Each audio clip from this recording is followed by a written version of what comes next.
Hello, it's Miss Jenifer from Somerset Academy of Music, and I am back for our series on technical exercises. We are in Book 1, we are in Group 1, and we are Exercise 4. We're going to be adding our fourth exercise to our first group, and you should have already mastered and learned Exercise 1, 2, and 3, and now we'll be adding the fourth one.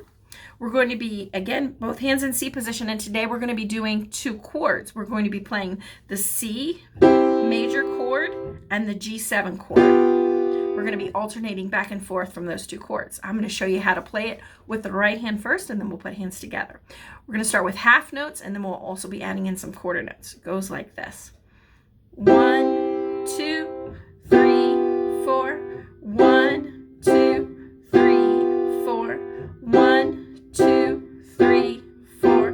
1, 2, 3, 4. So I'm going to go through and name what chords I'm playing again with the right hand, and then we'll put it together. This is C, G7, C, C, G7, C, C, G7, G7, C.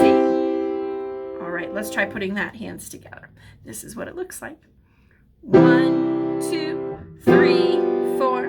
1, 2, 3, 4. 1, 2, 3, 4.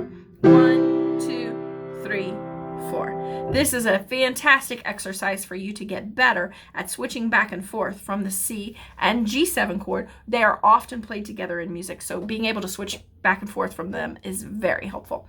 Thanks so much. I'll be back next week with lesson on the fifth exercise. We're going to be learning the fifth exercise of Book 1, Group 1. See you then.